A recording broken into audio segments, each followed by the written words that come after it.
देखिए, यहाँ तक ये बदकिस्मती है जो अपोजिशन ने जो जिस लैंग्वेज जो इस्तेमाल की उन शहीदों के लिए। कहते हैं शहीदों की समाधि पर बरस लगेंगे मेले, वतन पर मिटने वालों का वही आखिरी निशान होगा।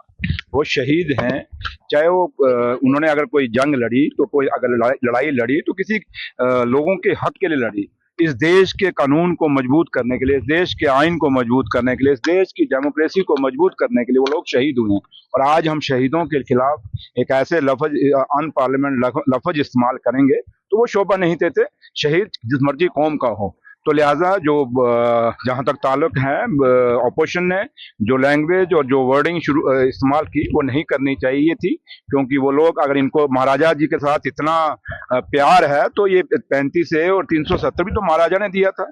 ये जो स्टेट टूटी है, यूटी बनी है, ये तो महाराजे ने खरीदी हुई स्टेट थी। तो इनको उसमें नहीं प्यार याद आया कि महाराजे की बनाई हुई स्टेट और महाराजे का दिया हुआ स्पेशल स्टेटस जब उसको तोड़ रहे हैं, खत्म कर रहे हैं, तो उसमें क्यों नहीं बोले। इसलिए ये सिर्फ एक घड़ियालू आंसू हैं और कुछ नहीं, इससे ज्यादा कुछ नहीं।